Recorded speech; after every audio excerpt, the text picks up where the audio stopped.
Hello বন্ধুরা, AC রেস্টোরেন্টের আরও একটি নতুন ভিডিওতে আপনাদের সবাইকে স্বাগত। চলে এলাম আরও একটি নতুন হরর মুভির এক্সপ্লেনেশন নিয়ে। মুভির শুরুতে আমরা 20 বছর বয়স্ক জনাথন নামের এক যুবককে দেখতে পাই, যে একটি দোকানে কাজ করত।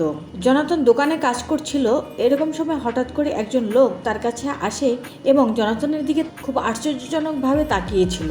জনাথন তাকে খুব একটা পাত্তা দেয় না। আমরা যদি জোনাথন সম্পর্কে বলি, জোনাথন ছিল লাজুক প্রকৃতির একটি ছেলে। সে তার বাবা মার থেকে দূরে আলাদা বাড়িতে থাকতো। সে কারোর সাথে তেমন কথা বলতো না, তার তেমন কোনো বন্ধুও ছিল না। সে একা থাকতেই পছন্দ করত। একদিন সে দোকান পরিষ্কার করছিল, আর তখন সেই অদ্ভুত লোকটি, যে কিনা কয়েকদিন আগে তার দোকানে এসে অদ্ভুতভাবে তার দিকে তাকিয়েছিল, সে তার দোকানে এসে তার জানালায় ধাক্কাতে থাকে। যখন জনাথন জানালার কাছে যায়, তখন সে আবার সেখান থেকে পালিয়ে চলে যায়। এটা দেখে জনাথন একটু অবাক হয়। সে কিছুই বুঝে উঠতে পারে না। তারপরে সে রাতে বাড়ি ফিরে আসে। রাতে বাড়ি ফিরে সে যখন বসে বসে টিভি দেখছিল, তখন টিভিতে একটি বিজ্ঞাপন দেখতে পায়। বিজ্ঞাপনে বলা হয়েছিল, আপনি এই মেয়েটির সাথে একটি রাত কাটাতে পারেন, চাইলে আপনি অনেক সময় কাটাতে পারেন তার সাথে। বিজ্ঞাপনটিতে মেয়েটির মোবাইল নম্বরও দেওয়া ছিল। জনাথন এটি দেখে মেয়েটির নাম্বার নোট করে। সে খুব খুশি ছিল।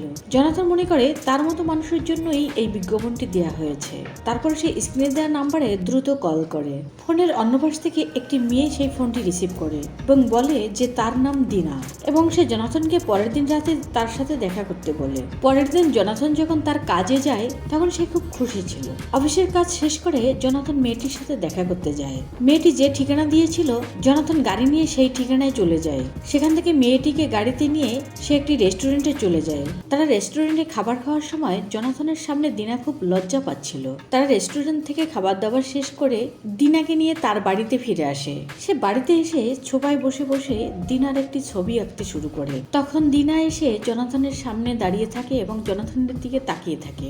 দিনা এত সুন্দর ছিল যে জনাথন নিজেকে আটকাতে পারেনি। যখন সকাল হলো, জনাথন তার বিছানায় একা ছিল। সে দিনাকে কোথাও দেখতে পায় না।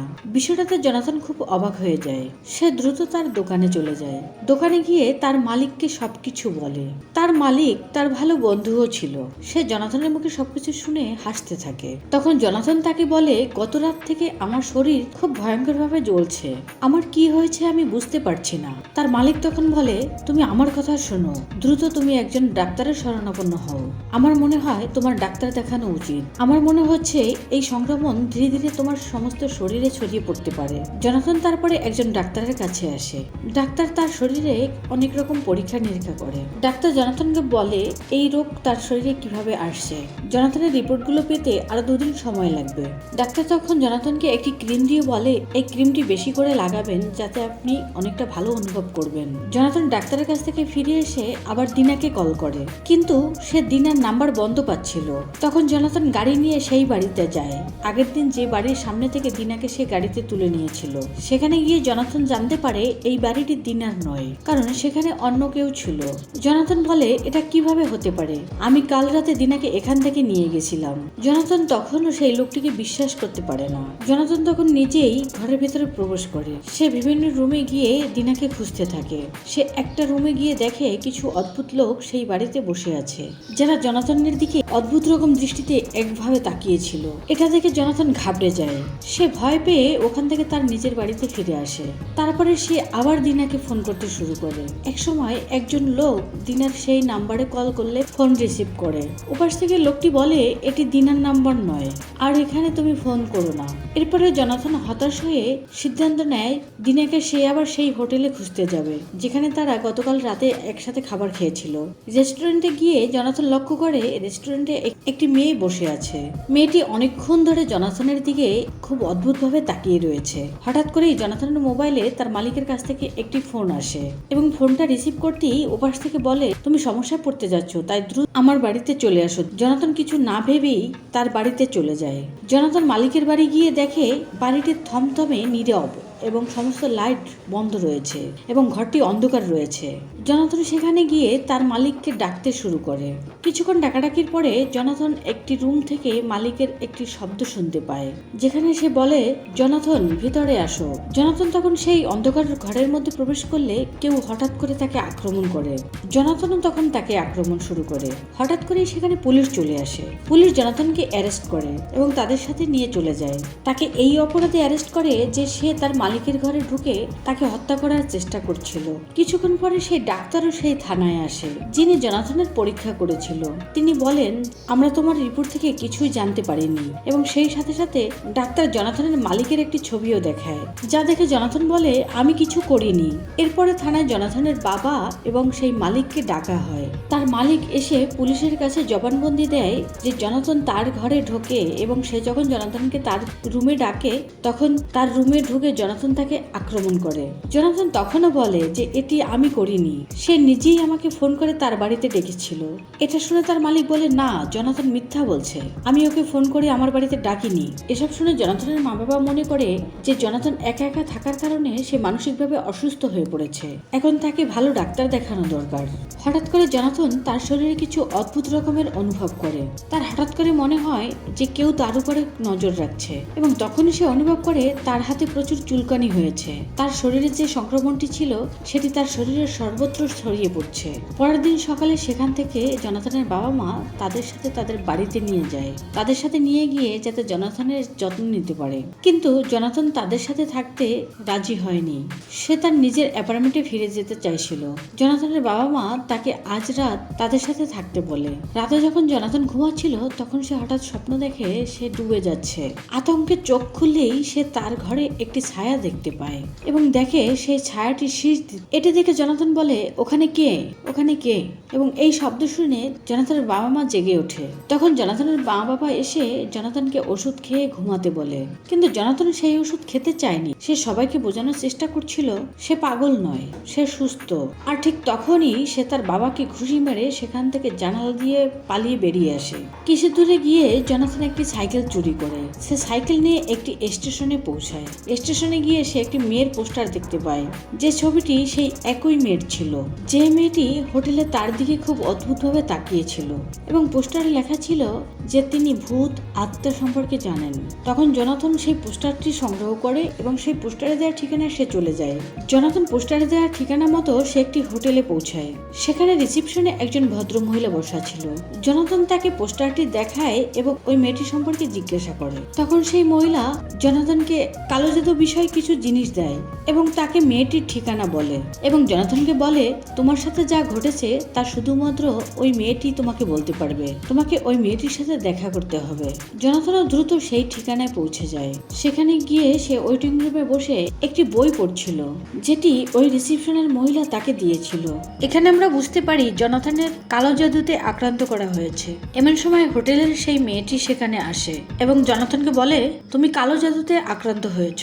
তারা এমন একজনকে তাদের শিকারে পরিণত করে যে একা থাকতে পছন্দ করে, এবং তোমার সাথে ঠিক সেটাই ঘটেছে। দিনা নামের ওই মেয়েটি তোমার উপরে মন্ত্র ছুঁড়েছে। ওই কালো জাদুর কারণে তোমার শরীরে একটি কালো সুতা তৈরি হবে, এবং তুমি যদি নিজেই তা তোমার শরীর থেকে সরিয়ে না দাও তাহলে শয়তান নিজে এসেই তা বের করে নিয়ে যাবে এবং তোমাকে মেরে ফেলবে। জনাথন এটা বিশ্বাস করে যে তিনি যা বলছেন জনাথনের সাথে সবকিছুই তা মিলে গেছে। তারপরে সেই মহিলা জনাথনের হাতে একটি ছুরি দেয়। জনাথন সেই ছুরি তার বাহুতে আঘাত করে। জনাথন কালো সুতাটি টেনে বের করে ফেলে এবং প্রচন্ড ব্যথা পায়, যার কারণে জনাথন অজ্ঞান হয়ে যায়। সকাল হলে জনাথন এমনই একটা জায়গায় ছিল যে সেখানে সেই লোকটিকে দেখা যায় যে লোকটিকে আমরা কাহিনীর শুরুতে দেখেছিলাম। জনাথন কিছুই অনুভব করতে পারে না। এরপরে জনাথন সেখান থেকে চলে যায়। পথে জনাথন সেই লোকটিকে দেখতে পায় যে লোকটিকে সে দিনার বাড়িতে দেখেছিল। সে তার বাড়ি ছেড়ে চলে যাচ্ছিল। এই সময় জনাথন সুযোগ নিয়ে সেই লোকটির বাড়ির ভিতরে যায়, কিন্তু সেখানে গিয়েও জনাথন কিছুই পায়নি। হঠাৎ সে উপর থেকে একটা আওয়াজ শুনতে পায়। উপরে উঠে গিয়ে দেখে দিনা সেখানে শুয়ে আছে। তার অবস্থা খুবই খারাপ। সে ঠিক জনাথনের মতো ছিল। দিনা একটা ছবির দিকে দেখিয়ে কিছু একটা বলার চেষ্টা করছিল। সেই পেন্টিং এ লেখা ছিল কিভাবে শয়তান তার শিকারকে মেরে ফেলে। প্রকৃতপক্ষে এটি একটি সম্প্রদায় ছিল যারা শয়তানের উপাসনা করছিল এবং দুর্বল লোকদের তাদের শিকারে পরিণত করছিল। এখানে প্রথমে তারা দিনাকে শিকারে পরিণত করছিল, এবং দিনা যখন জনাথনের সাথে দেখা করছিল তখন এই সমস্ত তার উপরে প্রভাব ফেলতে শুরু করছিল। হঠাৎই সেই সম্প্রদায়ের লোকগুলো বাড়িতে ফিরে এসেছে, তাই জনাথন তার সাথে একটা ছুরি নিয়ে সেখান থেকে পালাতে শুরু করে। হঠাৎ ওই লোকগুলো জনাথনকে দেখে ফেলে এবং জনাথনকে ধরার চেষ্টা করে। তখন জনাথন তাদেরকে ছুরি দেখায় এবং তার সাইকেল নিয়ে সেখান থেকে পালিয়ে যায়। তারপরে সেখান থেকে জনাথন তার মালিকের কাছে চলে আসে। তার মালিকের কাছে এসে পুরো সত্য ঘটনাটা তার মালিককে খুলে বলে। সবকিছু শুনে তার মালিক বলে, জনাথন, তুমি যেটা বলেছো সেটা আমি বিশ্বাস করি না, তুমি পাগল হয়ে গেছো। তারপরে তার মালিক পুলিশকে ডাকে। কিছুক্ষণের মধ্যে পুলিশও সেখানে চলে আসে জনাথনকে ধরার জন্য।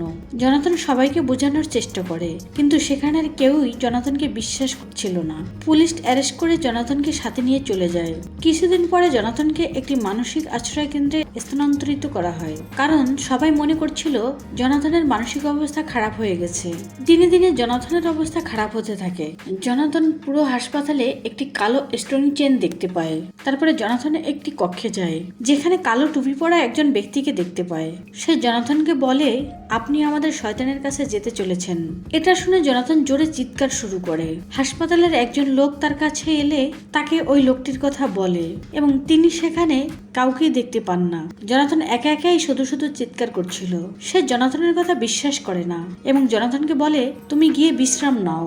কিছুক্ষণ পরে হাসপাতালের সবাই যখন তাদের কাজে ব্যস্ত হয়ে পড়ে, তখন জনাথন হাসপাতাল থেকে পালানোর চেষ্টা করে। পালাতে গেলে জনাথনকে হাসপাতালের লোকজন দেখে ফেলে এবং জনাথনকে ধরে অজ্ঞান করার ইঞ্জেকশন দিয়ে দেয়। যখন জনাথনের জ্ঞান ফিরে, তখন দেখা যায় তার হাত পা বাঁধা।